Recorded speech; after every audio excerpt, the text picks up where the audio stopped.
اللہ کے نام سے جو رحمان اور رحیم ہے۔ العنکبوت نام۔ آیت 41 کے فقرے مثل الذین اتخذوا من دون اللہ اولیاء کمثل العنکبوت سے ماخوذ ہے۔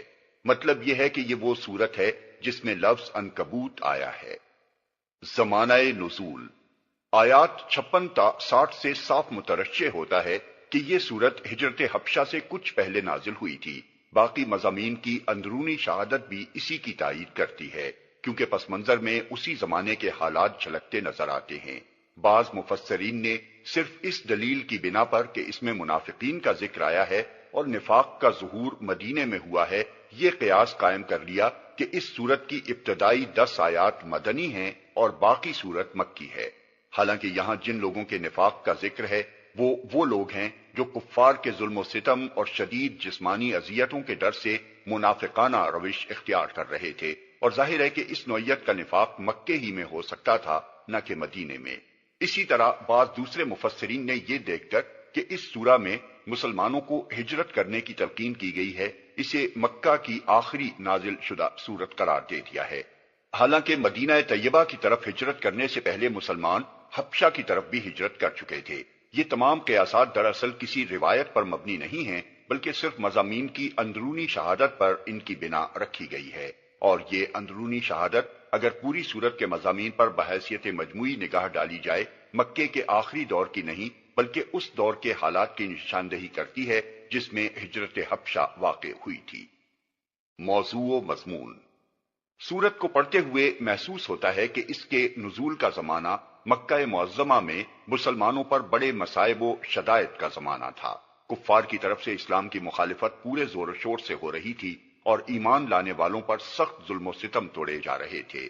ان حالات میں اللہ تعالیٰ نے یہ سورت ایک طرف صادق الایمان لوگوں میں عزم و ہمت اور استقامت پیدا کرنے کے لیے اور دوسری طرف ضعیف الایمان لوگوں کو شرم دلانے کے لیے نازل فرمائی۔ اس کے ساتھ کفار مکہ کو بھی اس میں سخت تحدید کی گئی کہ اپنے حق میں اس انجام کو دعوت نہ دیں جو عداوت حق کا طریقہ اختیار کرنے والے ہر زمانے میں دیکھتے رہے ہیں۔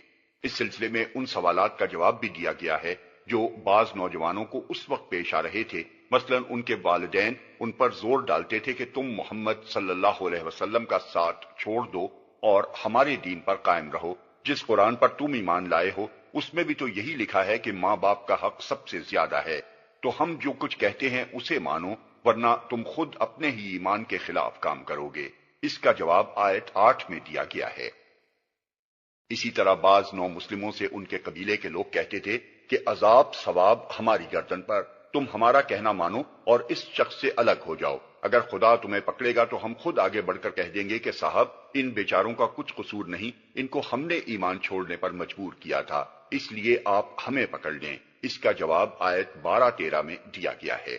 جو قصے اس سورے میں بیان کیے گئے ہیں ان میں بھی زیادہ تر یہی پہلو نمایاں ہے کہ پچھلے انبیاء کو دیکھو، کیسی کیسی سختیاں ان پر گزریں اور کتنی کتنی مدت وہ ستائے گئے، پھر آخر کار اللہ تعالیٰ کی طرف سے ان کی مدد ہوئی۔ اس لیے گھبراؤ نہیں، اللہ کی مدد ضرور آئے گی، مگر آزمائش کا ایک دور گزرنا ضروری ہے۔ مسلمانوں کو یہ سبق دینے کے ساتھ کفار مکہ کو بھی ان قصوں میں متنبع کیا گیا ہے کہ اگر خدا کی طرف سے پکڑ ہونے میں دیر لگ رہی ہے تو یہ نہ سمجھ بیٹھو کہ کبھی پکڑ ہوگی ہی نہیں۔ پچھلی تباہ شدہ قوموں کے نشانات تمہارے سامنے ہیں، دیکھ لو کہ آخر کار ان کی شامت آ کر ہی رہی اور خدا نے اپنے نبیوں کی مدد کی۔ پھر مسلمانوں کو ہدایت کی گئی کہ اگر ظلم و ستم تمہارے لیے ناقابل برداشت ہو جائے تو ایمان چھوڑنے کی بجائے گھر بار چھوڑ کر نکل جاؤ، خدا کی زمین وسیع ہے، جہاں خدا کی بندگی کر سکو وہاں چلے جاؤ۔ ان سب باتوں کے ساتھ کفار کی تفہیم کا پہلو بھی چھوٹنے نہیں پایا ہے۔